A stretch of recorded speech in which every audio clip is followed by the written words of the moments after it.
और कारून का तस्करा उठाइए, कुरान तो एक एक लफ्ज में उसूल सिखाता है, कहानियां नहीं सुनाता कि ये कारून था और फिरौन था और फलां था, नहीं, उसूल बयान करता है। क्या कहा था कारून से जब कहा गया था अहसिन कमा अहसन अल्लाहु इलैका? अरे भाई सुन, हजरत मूसा अलैहिस्सलाम की कौम में से जो कारून था ना, उसकी बात हो रही है कुरान में, उसको मिसाल बना के पेश किया जा रहा है। मिसाल इस नहज पे, इस तर्ज पे, इस अंदाज पे, इस रुख पे, इसी लेवल पे जब भी दुनिया में कोई आएगा तो वो इसी चैप्टर में आएगा, इसी बाब में आएगा, इसी गुफ्तगू में आएगा, इसी मौजू में आएगा, इसी हुक्म में आएगा। क्या कहा गया था? अहसन कमा अहसन अल्लाहु इलैक। सुन, जिस तरह अल्लाह ने तेरे साथ एहसान का सलूक किया है, तू भी इंसानियत के साथ और मखलूक के साथ एहसान का सलूक कर।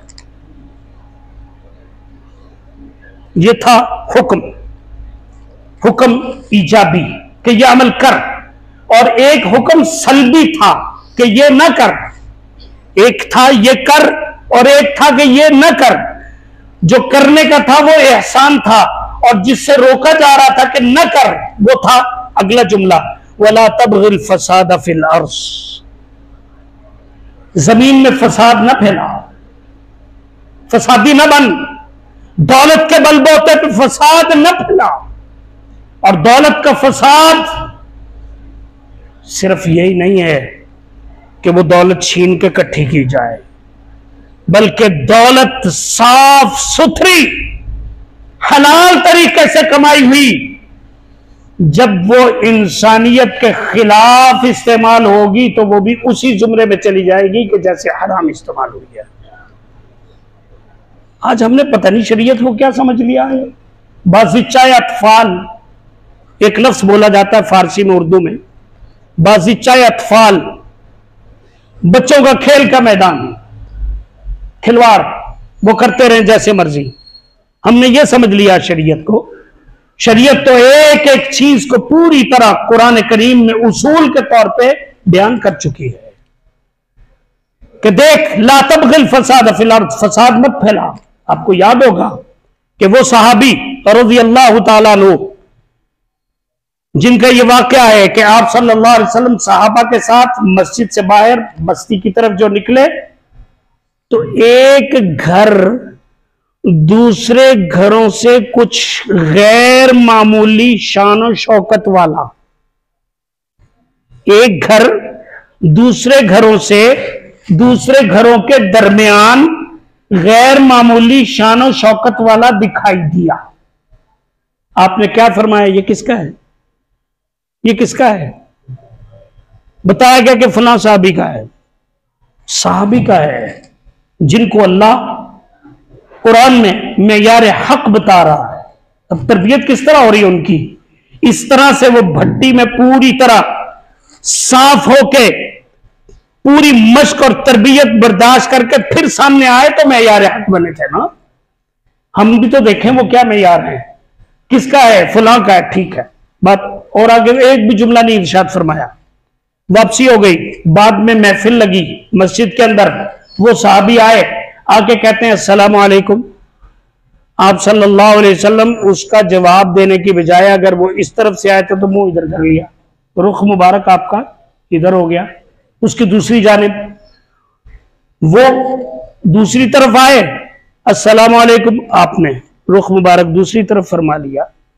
अब इतने में उनकी तो दुनिया उलट जाती थी कि हुजूर नाराज हो गए। आज हमें फिक्र नहीं है, अल्लाह की कसम हमें फिक्र नहीं है। अल्लाह नाराज हो या अल्लाह का नबी नाराज हो, हमें फिक्र नहीं है। वो लोग थे जिन्हें मेयार हक बनाया गया कि उनके नीचे से, पांव के नीचे से जैसे जमीन सिरक गई, आसमान टूट पड़ा। हुजूर नाराज हो गए, परेशान होके पीछे होके एक साहबी से पूछते हैं, भी क्या हुआ? मुझे तो कुछ पता नहीं, हुजूर क्यों नाराज है मुझसे? कहते हैं कोई ऐसी बात यहां नहीं हुई। यहां एक बात याद आई, हम बाहर हुजूर के साथ निकले थे और आपका घर उन्होंने देखा था और पूछा था कि ये किसका है, तो हमने बताया था आपके बारे में कि आपका है, बस, और तो कोई बात नहीं हुई। मिजाज नबवी, शनास कैसे थे वो। उठे, चले गए। जो उस मकान के ऊपर ऐसी चीजें या ऐसी तामीर का हिस्सा जो दूसरों से उसको आलीशान बना रहा, मुमताज बना रहा था, वो सारा कुछ हटाया, आम घरों की तरह उसे बनाया और बना के आके फिर हाजिर हुए और आके कहने लगे, या रसूल अल्लाह सल्लल्लाहु अलैहि वसल्लम, वो जो इजाफी दूसरों से हटा हुआ और अलग लगता हुआ था वो मैंने सारा गिरा और हटा दिया है, अस्सलामु अलैकुम। तो आप सल्लल्लाहु अलैहि वसल्लम फरमाते हैं वालेकुम अस्सलाम। और फिर इरशाद फरमाया, देखो तुम्हारी इस हरकत से इन गरीब लोगों के अंदर एक दौड़ लगने वाली थी, मुकाबला शुरू होने वाला था कि तुमने यूं बनाया, ये उससे आगे बनाए, ये उससे आलीशान, ये उससे आलीशान, वो उससे आलीशान। मैं इनको इस दौड़ से बचाना चाहता हूं, इसलिए मैं तुम्हें भी इजाजत नहीं दी। मैंने हलाल पैसों से बनाया है, अपनी कमाई से बनाया है, अपने पल्ले से बनाया है, लेकिन यहां आकर ला तबगिल फसाद फिल अर्ज, ला तबगिल फसाद फिल अर्ज, जिससे रोका जा रहा है कि कोई ऐसा तर्ज जिससे अहले जमीन के दरमियान फसाद फैले, वो न करो, वो न करो। अब ये एक सबक दे दिया गया। वहां कारून से ये कहा गया कि तुम ये क्यों इस तरह कर रहे हो, तो उसने क्या जवाब दिया था, इन्नमा उतीतु अला इल्मिन इंदी। कुरान समझिए, इन्नमा उतीतु अला इल्मिन इंदी। कारूनी जुमला क्या है कि भाई कौन होते तुम रोकने वाले, किस अल्लाह की बात कर रहे हो, नौजुबिल्लाह। उसका तर्ज कुरान जो बयान कर रहा है, उसका तर्ज कारूनियत को बयान कर रहा है। किसकी बात कर रहे हो, ये दौलत तो मैंने अपने फन से, अपनी मेहनत से, अपने तरीके से कमाई है, ये इसका मैं कमाने वाला हूं। जब मैं कमाने वाला हूं तो मेरी दौलत तो मेरी मर्जी। यही हुआ ना, जैसे आज भी कहा जाता है मेरा जिस्म मेरी मर्जी, मेरी दौलत मेरी मर्जी, मेरी फला चीज मेरी मर्जी।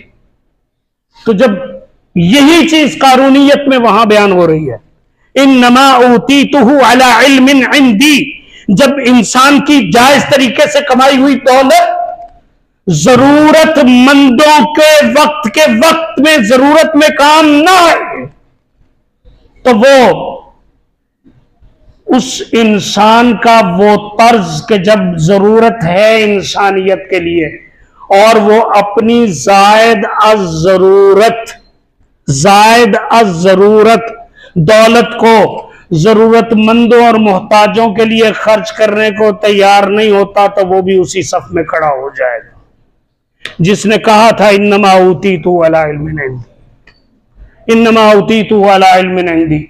भाई मैं जाए ये भी कमा ले, मैंने कमाया है, यही जुमला हुआ ना आज का, मैंने कमाया ये भी कमा ले, मैं इसकी क्यों मदद करूं, ये ऐसा है तो वैसा है। और इसको कुरान करीम की दूसरी आयत में यूं बयान किया गया, अनुतइमु मन लौ यशाअल्लाहु तआला। इंतहाई संगीन जुमला कुरान ने उसे भी नकल कर दिया, क्योंकि इंसानों का मुआशरा है, उसने कुरान पढ़ना है और वो अपने आप को कुरानी आईने के सामने पेश करने का पाबंद है, देखे उसमें मैं कहां खड़ा हूं। तो कुरान ये जुमला भी बयान करता है इंसानों का कि जब उनसे कहा जाता है कि ये नादार और मोहताज जो है, इनकी अपने उस माल में से मदद करो जो माल तुम्हें अल्लाह ने दिया है, अहसिन कमा अहसन अल्लाहु इलैका। तो वो कहते हैं अच्छा हमें अगर अल्लाह ने दिया है तो अल्लाह इसे भी खिला दे, नौजुबिल्लाह। अनुतइमु मन लौ यशाअल्लाहु तआला, हम क्यों खिलाए, अल्लाह खिला दे, इसे भी खिला दे, मुझे खिलाए। अब ये जुमले, ये अंदाज, ये कैफियत जब आ जाएंगी तो फिर अल्लाह रब्बुल इज्जत की नाराजगी फौरन आएगी, पकड़ आएगी, गिरफ्त आएगी, कानूनियत बन जाएगी।